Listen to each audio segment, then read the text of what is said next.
I think it's an interesting place we seem to be in now where Xi Jinping has consolidated power, and he does function like a dictator now. So I think it's clear what's going on. There's no indication that he's moving China in a direction of more liberal thinking and more openness. In fact, it's quite the opposite. He's consolidating power and controlling the thoughts and communication and news as much as possible. Very interesting graph we saw here that the PRC is spending so much of its energy monitoring any thoughts that bring groups of people together as a force. And it's not so much criticism of the government, but anything that brings a movement together, they're terrified of, and spending an enormous amount of money to block that.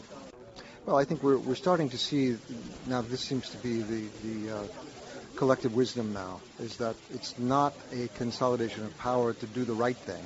It's consolidation of power for the longevity of the Communist Party and the increased wealth of those elements, the elites within the party.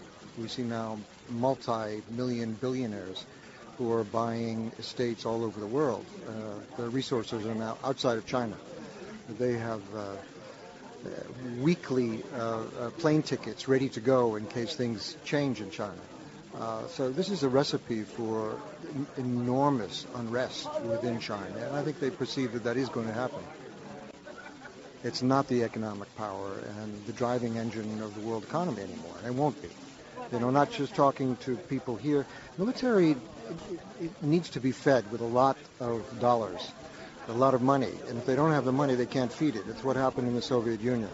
They couldn't keep up the race anymore and dissolved. I think there's going to come a point where there's not enough money.